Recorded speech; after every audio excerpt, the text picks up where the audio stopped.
Make sure your programming isn't one size fits all, whether it's offering ASL interpretation, which is a big thing for events. Live captioning is great, and adaptive schedules. Planning with different needs in mind shows that you care about all attendees and not just the majority.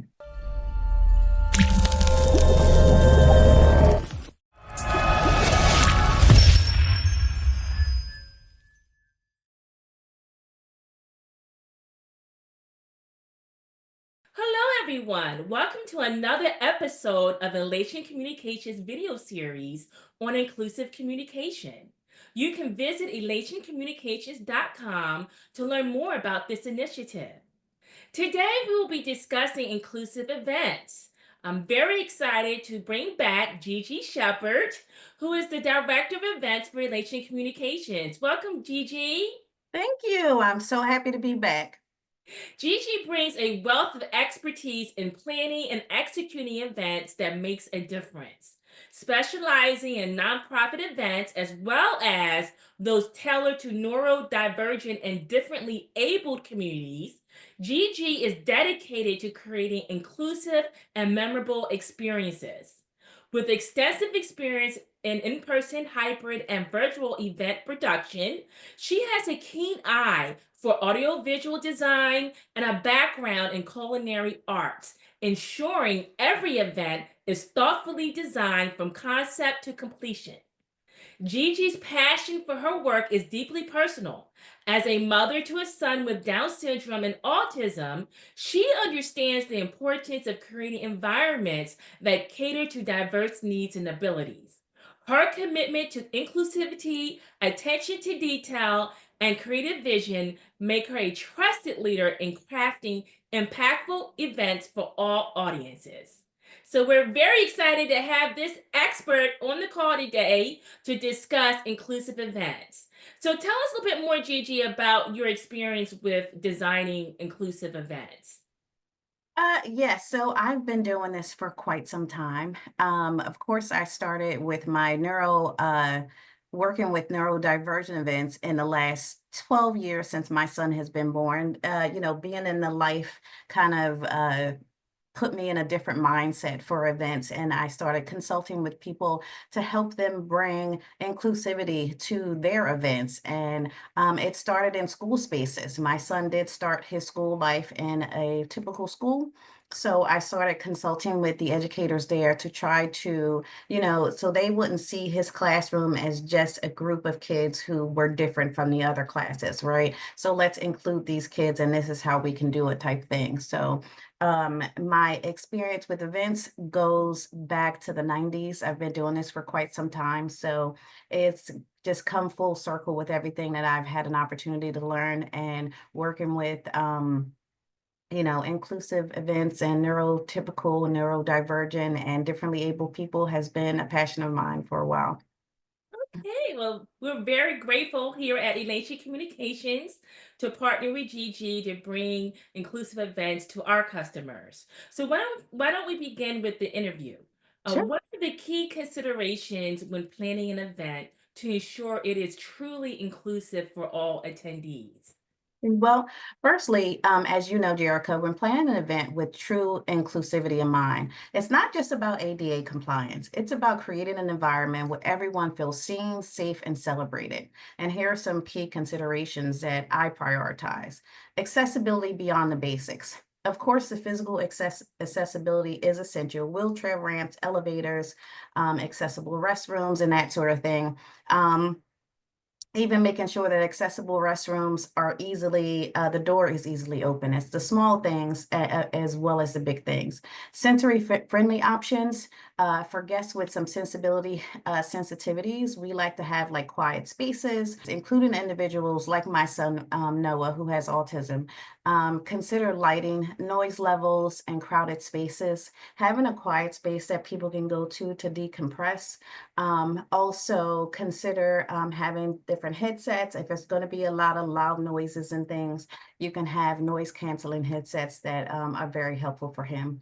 I would also consider inclusive communication, and that includes signage and visual cues, clear language on materials, and multiple ways to engage, whether it's spoken word, visuals, or assistive tech.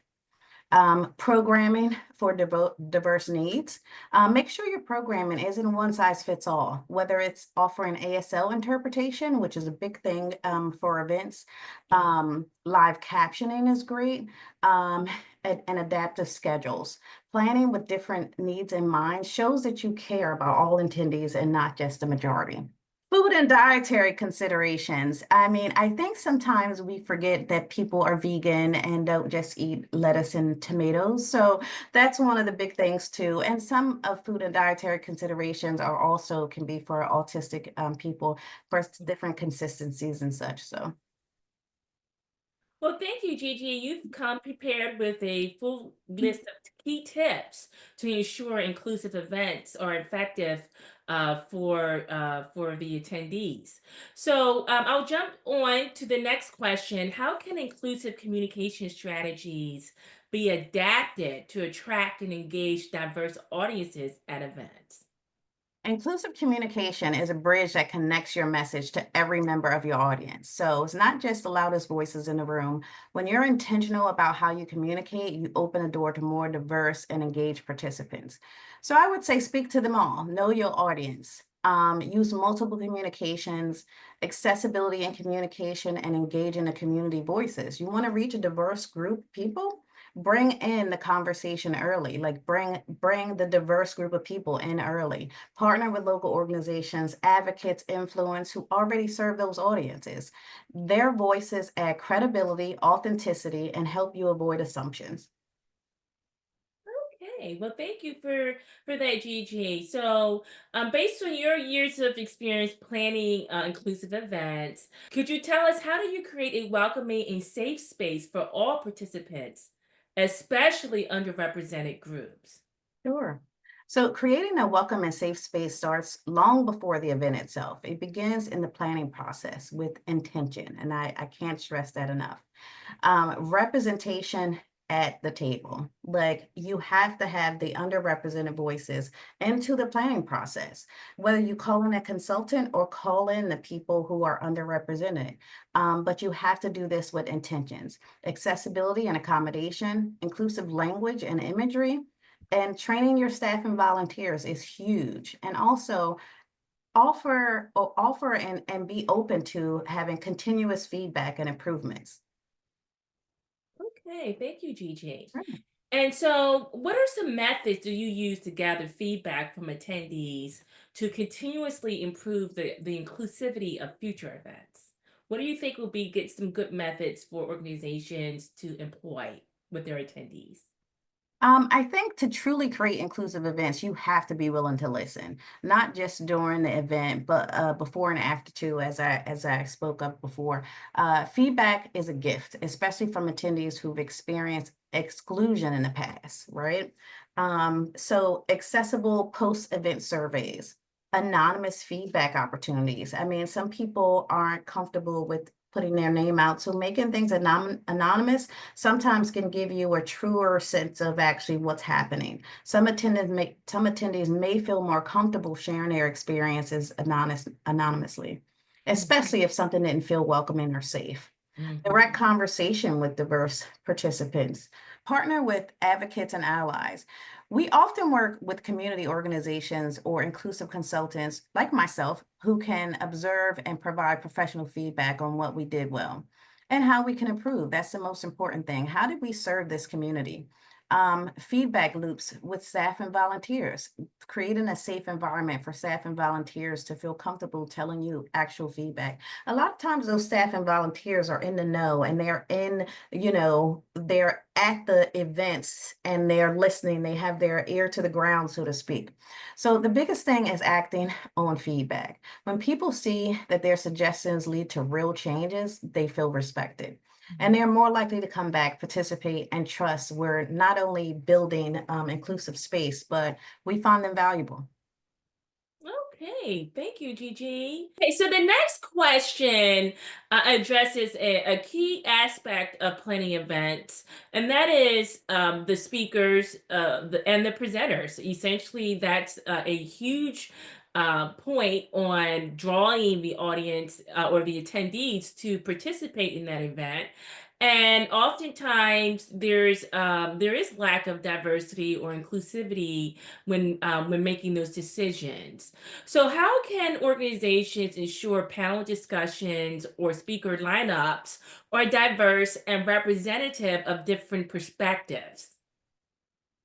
Well, I think that ensuring the panel discussions and speaker lineups are diverse and representative aren't just, it isn't just about checking boxes, right? It's about creating conversations that reflect real world and resonate with the audience you're serving. If we're having a vegan conference and everybody on the panel are meat eaters, it kind of doesn't make sense. So I think when you put it in that kind of perspective, people get it like, oh, okay, now I get it, right? Mhm. So you want to start with a purpose, not just people though. What is your purpose? What is the mission statement? What is the goal that you want to reach here? So is before I even reach out to speakers, I ask myself, whose voices are essential in this topic? And who's missing from the typical conversation? So let's start with that and let's incorporate those people. Use inclusive speaking sources. I actively seek out speakers from different backgrounds, racially, culturally, ability-wise, neurodiverse, cross-generational. And I often go beyond the network and I find them. That might mean tapping into community organizations, groups, grassroots leaders, etc. Representation behind the scenes. A diverse panel starts with a diverse planning team. When your planning committee is made up of people with different lived experiences, they're going to automatically suggest speakers with perspectives that you may not have considered. And that's a good thing. Mhm. I would ask speakers to speak from their lived experiences. I encourage speakers to not just share knowledge, but stories. Make them personable. When you give people permission to bring their whole selves on the stage, you get authentic, powerful conversations, not rehearsed sound bites. Excellent, excellent. So true, Gigi. There's no doubt that you know and understand what it takes to have a successful inclusive event. As we wrap up, there's quite a bit going on in our world today. And I know that there's some people are having, good challenges and bad challenges with their events. Some events are being sold out. It's just hard to find extra space. So that's a good problem. And then you have challenges such as international events where people are struggling with some of the new regulations on how to uh, qualify to attend international events. Mm. So, looking ahead, what innovative or emerging trends in inclusive event planning are you excited about, and how do you see them shaping the future of events? Sure. There are so many exciting innovations happening in inclusive event planning right now. And they're not just trends, I think they're transformations. We're finally seeing a shift in performative, inclusive to purposeful design, and I couldn't be more excited. There were some things that happened during COVID that, outside of it being a terrible, horrendous time, but including hybrid and asynchronous event options. One beautiful outcome from the pandemic was just a rise in hybrid and virtual events, and providing flexible event formats. Not everyone can attend in person, and I think especially those with disabilities, there could be people with anxiety-driven disabilities, and not just physical ones, caregivers or health conditions. I think that offering on-demand content, visual participation, and even follow-up digital experiences help events be accessible on their own terms. And that's real-time accessibility. Technology has opened incredible doors from AI-powered live captioning to real-time translations. Technology has done some amazing things, of course. In recent years, there have been AI-powered live captioning and real-time translation. And I know some people will say, well, we have ASL for that, right? We have ASL for hard of hearing. But guess what? There are some people who have most recently lost their hearing or have trouble hearing where they don't know ASL yet, right? Mhm. So having AI-powered live captioning and real-time translation is pretty awesome. Sensory friendly experiences are becoming a standard now. As a mom to Noah, As we said in the beginning, Noah has autism and Down syndrome. I'm thrilled to see sensory-friendly events featured. It's just becoming more common, like designated quiet zones, noise-canceling headphones that I mentioned earlier, sensory maps, and lighting control. And it's no longer an afterthought, it's becoming part of the plan. So that's what I challenge people to do. Let it be part of the plan and then also implement it. Also, inclusive storytelling and representation and community-led event design, which I think that this one excites me the most. It involves actual communities who are trying to serve the design process and co-creating with neurodiverse individuals. I love that. That all like is very exciting to me. The future of events is human-centered. It's not just about doing more, it's about doing it with intention and making sure everybody doesn't just have a seat at the table, but the ability to fully engage, contribute, and feel seen. And that's what I'm most excited about. Wonderful, Gigi. So true. And you have challenged me and I'm sure the viewers and thinking and viewing inclusive events differently. So thank you so much for your insights today and bringing your expertise. I'm excited about continue our partnership as the year progress, and we will continue this discourse on inclusive events, as this is a critical aspect of creating those safe spaces for attendees and who deserve it. Actually, they most of these events are user pay, so they're paying to be there, and it does take thoughtfulness to ensure all of their needs are well met. So thank you for being here, Gigi. You're very Before we wrap welcome. up, why don't you tell us how to keep in touch and how to follow you? Absolutely. So, of course, you can find me on the Elations Communications website. You can also find me on LinkedIn, and you can find me on novasbuddybox.com. I write blogs for my son's page.